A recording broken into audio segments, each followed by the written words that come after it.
لیکن یہاں پر ایک سوال جنم لیتا ہے کہ واقعاً اگر ہم اہل بیت علیہ الصلوۃ والسلام کے ماننے والے ہیں اور دنیا اکثر ایک اعتراض یہ کرتی ہے کہ بھائی 1400 سال کا فاصلہ ہے، آپ ہر سال امام حسین کی عزا مناتے ہو، ہر سال اہل بیت کی مجلسیں مناتے ہو، کبھی شہادت کے ایام کبھی ولادت کے ایام، واقعاً انسان کو سوچنا چاہیے کہ میں ریپیٹڈلی ایک عمل کو انجام کیوں دے رہا ہوں کہ ایک شہادت امام مثلا محمد تقی ہے، میں نے آج بھی سنی، پھر میں اگلے سال بھی سنوں گا، میں 10 دن محرم کی شرکت بھی کر رہا ہوں، پھر میں اگلے سال محرم کے 10 دن شرکت کروں گا۔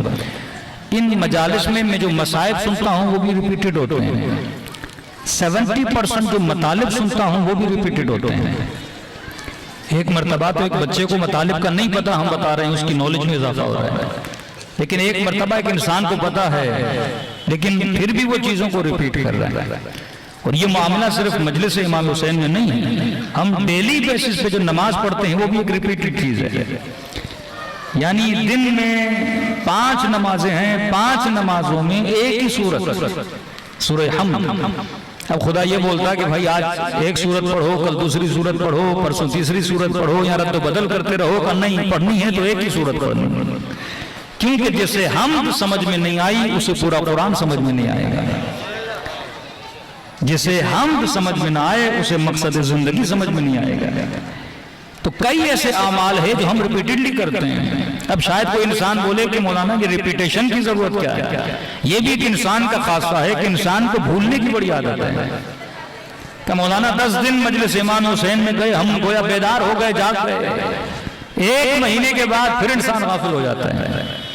مولانا کربلا گئے، امام حسین کے روزے کی زیارت کی، گویا وجود میں تر و تازگی آ گئی، لیکن ابھی کربلا کی سرزمین سے اٹھ کے جہاز میں بیٹھا، جہاز سے اٹھ کے دبئی میں یا کہیں بیچ والے سینٹر میں اترا، بندہ وہیں پہ پھر کربلا کی غفلت میں چلا جاتا ہے۔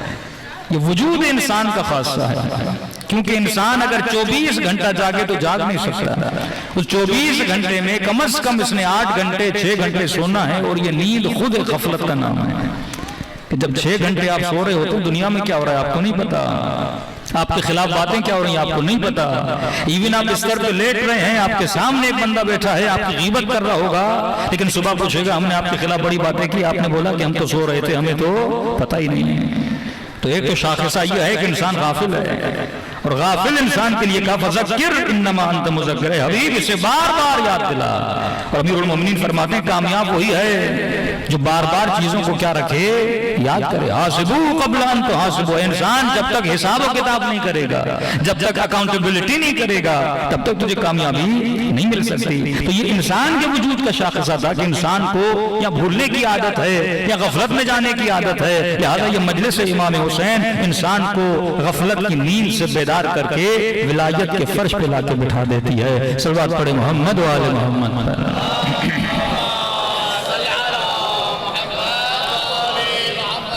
اور غفلت کے لیے سب سے بڑی دلیل یہ ہے کہ امام خمینی کہتے ہیں کہ 50 سال فاصلہ ہے شہادت امام حسین میں اور رحلت رسول خدا میں، 50 سال کا فاصلہ یا اس سے تھوڑا کم۔ 50 سال میں ایسا نہیں کہ سارے کے سارے صحابی دنیا سے جا چکے تھے، کئی ایسے اصحاب تھے جو زندہ تھے، اور 50 سال کے فاصلے میں وہ امت جس نے رسول کو دیکھا، جس نے رسول کا کلمہ پڑھا، اسی امت نے اپنے نبی کے نواسے کے گلے پہ چھری چلا دی، 50 سال کے فاصلے میں۔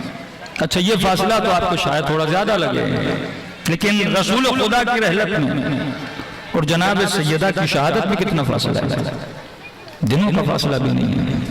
ہر زمانے میں جس امام نے تکلیفیں اٹھائی ہیں وہ کن لوگوں سے تکلیفیں اٹھائی ہیں؟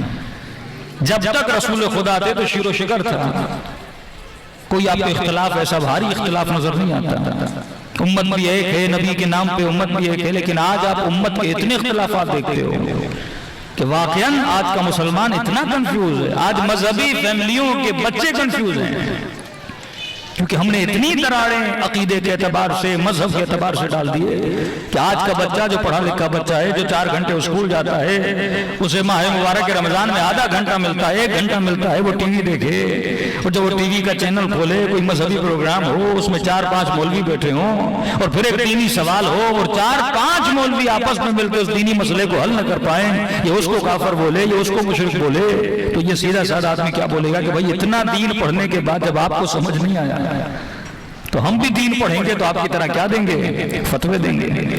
تو یہ کنفیوژن انسان کو کیا کر رہا ہے؟ دین سے دور کر رہا ہے۔ یہ کنفیوژن انسان کو کیا کر رہا ہے؟ خدا سے دور کر رہا ہے۔ یہ کنفیوژن انسان کو کیا کر رہا ہے؟ انسان کو لادین بنا رہا ہے۔ اب جب اسے وہ نماز میں لذت نہیں ملے گی، عبادت کا وہ مزہ نہیں آئے گا، یہ کس طرح اہل بیت علیہ السلام کے قریب آئے گا؟ پہلے معاملہ اغیار کا تھا، اب یہ معاملہ آپ اپنی فیملیز میں چلے جائیں۔ پہلے کوئی سوچ سکتا تھا، کوئی بچی پوچھے گی کہ حجاب کرنے کے لیے ہمیں دلیل دیجئے، کوئی جوان پوچھے گا کسی فعل حرام کے لیے ہمیں دلیل دیجئے، لیکن یہ سوال ہوتے ہیں۔ پہلے یہ تھا کہ والدین کا دبدبہ بہت تھا، بچوں میں طاقت نہیں تھی سوال کرنے کی۔ اب وہ زمانہ گیا کہ بچے ماں باپ کے سامنے کھڑے ہو جاتے ہیں، کیونکہ پہلے اتنی انڈیپینڈنسی نہیں تھی۔ آج ہر جوان آپ دیکھیں کہ مثلا 17 سال کا جوان ہے، 16 سال کا جوان ہے کہ مولانا میں تو کرپٹو میں نے کوئی $50,000 کما لیے۔ یعنی آج کمانا بھی بڑا آسان ہو گیا کہ گھر میں بیٹھ کے نوجوان نسل کمانے لگے۔ کیوں اسلام نے اس پہ زیادہ زور دیا کہ مرد پر نفقہ واجب ہے؟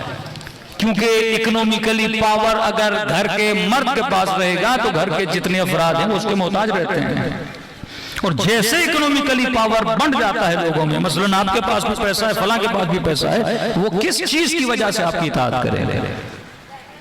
کچھ ریزن فزیکل ہوتے ہیں، کچھ اللہ کی وجہ سے۔ مثلا ایک خاتون ہے، لاکھوں کماتی ہے، لیکن اتنی دیندار ہے کہ شوہر کی اطاعت 100% کرتی ہے۔ اب یہ اطاعت کس چیز کی وجہ سے کر رہی ہے؟ دین کی وجہ سے۔ ورنہ یہ کل چاہے تو اپنے شوہر کو چھوڑ سکتی ہے، یہ اپنے لیے نیا گھر لے سکتی ہے، یہ فائنینشلی اتنی مضبوط ہے کہ اسے اپنے شوہر کی ضرورت نہیں ہے مثلا۔ لیکن پچھلے زمانوں میں یہ ہوتا تھا کہ ایک عورت اگر مرد سے جدا ہونا چاہتی تھی، وہ 100 مرتبہ سوچتی تھی کہ جدا ہوں گی تو کہاں جاؤں گی، کس کے پاس رہوں گی، کیونکہ جتنے بھی فائنینشل پاورز تھے وہ کس کے پاس تھے؟ مرد کے پاس تھے۔ اسی طرح جو بچے تھے ارث و میراث میں جھگڑے ہوتے تھے، فائنینشل پاور کس کے پاس تھا؟ وہ ایک والد کے پاس تھا۔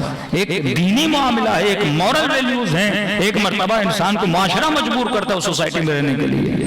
ایک انسان پاکستان سے اٹھ کے UK چلا جائے، یورپ چلا جائے، وہاں گناہ کرنا چاہے کر سکتا ہے، لیکن سولجر بازار میں ایک جوان رہتا ہے، وہ یہاں گناہ کرنا چاہے یہاں بھی کر سکتا ہے، لیکن یہاں 100 مرتبہ سوچے گا کہ سوسائٹی کا کوئی بندہ مجھے دیکھ نہ لے، کوئی رشتہ دار نہ دیکھ لے، کوئی دوست نہ دیکھ لے، کوئی میرے والد کو نہ بتا دے، اور اگر کسی نے دیکھ لیا تو منتیں کرے گا بھائی کسی کو بتانا نہیں۔ لیکن اس سوسائٹی میں گناہ آسان ہے کیونکہ دیکھنے والے آپ پر اعتراض نہیں کرتے، کیونکہ دیکھنے والے اس فعل کو فعل کبھی نہیں مانتے، کیونکہ دیکھنے والوں کے لیے بری چیز نہیں ہے، کیونکہ دیکھنے والے یہ بولتے ہیں کہ یہ آپ کا پرائیویٹ مسئلہ ہے، اس میں میرا لینا دینا نہیں ہے۔ تو کبھی کبھی مسلم سوسائٹی کی برکت یہ ہوتی ہے کہ انسان گناہ کرنا چاہتا ہے، لیکن سوسائٹی اسے کیا کرتی ہے؟ گناہ سے روک دیتی ہے۔ تو آج کی نسلیں وہ نسلیں نہیں ہیں جو کل کے زمانے میں تھیں۔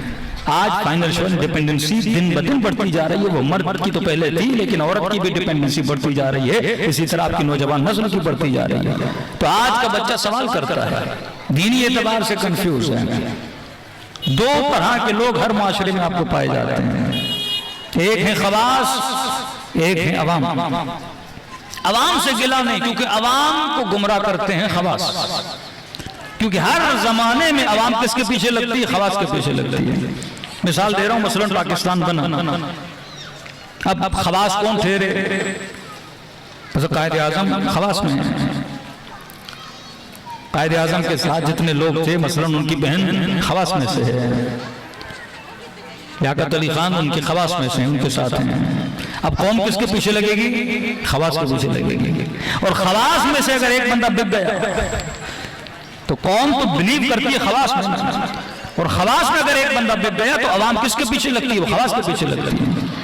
یہی معاملہ تاریخ اسلام کا، جب تک رسول خدا ہیں تو پوری امت آپ دیکھتے ہیں ایک ٹریک پر۔ اب کہا سابق النجوم گئیہم اقتدیتم اہتدیتم، میرے سارے کے سارے صحابی ستارے جس کے پیچھے بھی لگے تو ہدایت مل گئی۔ تو امت نے اصحاب کو مثلا ستارہ مانا کیونکہ خواص تھے۔ تبھی جنگ جمل جب رونما ہوئی تو ایک امیر المومنین کا صحابی جنگ جمل میں یہاں دیکھیں تو نبی کی زوجہ طلحہ، زبیر، جناب صفیہ کا بیٹا، یہاں دیکھیں داماد رسول علی بن ابی طالب، ابو ذر غفاری، عمار یاسر، بڑے بڑے صحابہ، یہاں بھی دیکھیں صحابی، یہاں بھی دیکھیں صحابہ، سیدھا دوڑا امیر المومنین کے پاس کہ مولا میں کنفیوز ہو گیا ہوں، بالکل جس طرح آج کا مسلمان کنفیوز ہے۔ آپ کسی بھی عام مسلمان سے پوچھئے اور اسے کسی ٹی وی شو کے اندر بٹھا دیجئے، وہ کنفیوز ہو جاتا ہے۔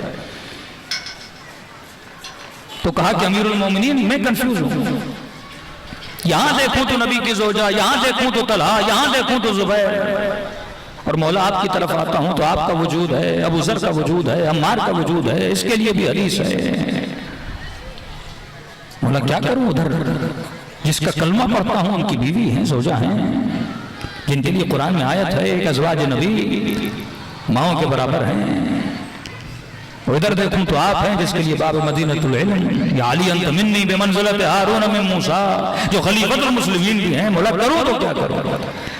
امیر المومنین نے یہ نہیں کہا کہ میرا ساتھ دو، نہیں، کہا جا پہلے حق کو پہچان، جب حق شناس بن جائے گا پھر حق کے انتخاب میں تجھے مسئلہ نہیں بنے گا۔ تو عوام کے لیے مشورہ، امیر المومنین کا مشورہ ہے کہ پہلے معرفت حق پیدا کرو کہ واقعاً حق کیا ہے، اور اس مسئلے سیاسی کو، مسئلے حکومت کو، مسائل اہل بیت کو اگر سمجھنا ہے تو واقعاً آپ کے ملک کے حالات آئیڈیل حالات ہیں۔ جتنے بھی جب اختلافات ہوتے ہیں، سیاسی اختلافات ہیں، جو بھی اختلافات ہوتے ہیں، اب کچھ خواص ہوتے ہیں، ان خواص کو توڑا جاتا ہے، پھر عوام ہوتے ہیں جو ان خواص کے پیچھے ہوتے ہیں، پھر کوئی کس خواص کا فالوور بنتا ہے، کوئی دوسرے خواص کا فالوور بنتا ہے۔ یہاں پہ کامیاب وہ ہوتا ہے جو کیا بنے؟ حق شناس بنے۔ میں بھی امت تھی، آپ بھی امت تھی، لڑائی ہو رہی امیر المومنین میں، جنگ جمل میں مثلاً، زوج رسول میں، پھر جنگ صفین میں آتے ہیں، وہاں پر بھی اصحاب ہیں، یہاں پر بھی اصحاب ہیں، بندہ پریشان ہو جاتا ہے، کیا کرے؟ یہاں پہ امیر المومنین نے مشورہ دیا، پہلا مشورہ یہ ہے کہ معرفت حق، فرمایا یہ دیکھو کہ حق کی نشانیاں کیا ہیں، یہ دیکھو کہ حق ہوتا کیا ہے، یہ دیکھو کہ حق کو کس کی طرح ہونا چاہیے۔ ہر مسلمان مانتا ہے کہ قرآن حق ہے، اور قرآن نے حق کی کچھ نشانیاں بتائی ہیں، قرآن نے پاکیزگی کی نشانیاں بتائی ہیں، قرآن نے سچے اور جھوٹے کی شناس بتائی ہے، قرآن نے دیندار اور بے دین کی نشانی بتائی ہے۔ قرآن وہ کتاب ہے جس کو کتاب آف لا بول سکتے ہیں، رولز کی کتاب ہے، اصولوں کی کتاب ہے۔ تبھی اکثر مومنین کہتے ہیں کہ مولانا مثلاً قرآن میں اہل بیت علیہ السلام کے نام، قرآن نام بتانے کے لیے نہیں آیا، قرآن اصول بتانے کے لیے آیا ہے، کیونکہ ناموں کو ہر بندہ کاپی کر سکتا ہے، اصولوں کو کوئی بندہ کاپی نہیں کر سکتا۔ مثلاً پاکستان کا قانون ہے، لا ہے کہ بھائی جو چوری کرے گا اس کو سزا ملے گی، اب وہ قانون کی ہیرا پھیری نہیں کر سکتا۔ وہ جھوٹ ضرور بول سکتا ہے کہ مثلاً میں چور نہیں ہوں، وہ یہ بول سکتا ہے کہ مثلاً چوری مثلاً علی صاحب نے کی ہے یا منصور صاحب نے کی ہے یا حسن یا بکر نے کی ہے، وہ بول دے کہ مثلاً میں یہ نہیں ہوں، فلاں بندہ ہے۔ تو نام بدلنا آسان ہے لیکن اصول بدلنا بڑا مشکل ہے۔ تو خدا نے قرآن میں 14 کے نام نہیں بتائے لیکن 14 کے اصول بتا دیے ہیں، 14 کے اوصاف بتا دیے ہیں۔ مثلاً کہہ دیا کہ انما ولیکم اللہ، میں اللہ تمہارا ولی ہوں، میرا رسول تمہارا ولی ہے، لیکن جب تیسرے کی بات آتی ہے تو اللہ نام نہیں بتاتا، اللہ اوصاف بتاتا ہے کہ تیسرا وہ ولی ہے جو حالت رکوع میں زکات دیتا ہوا نظر آ جائے۔ تو اگر خدا یہ بتاتا کہ تیسرا مثلاً علی ہے تو علی کا نام رکھنا آسان تھا، لیکن علی کی طرح رکوع میں زکات دینا مشکل ہے۔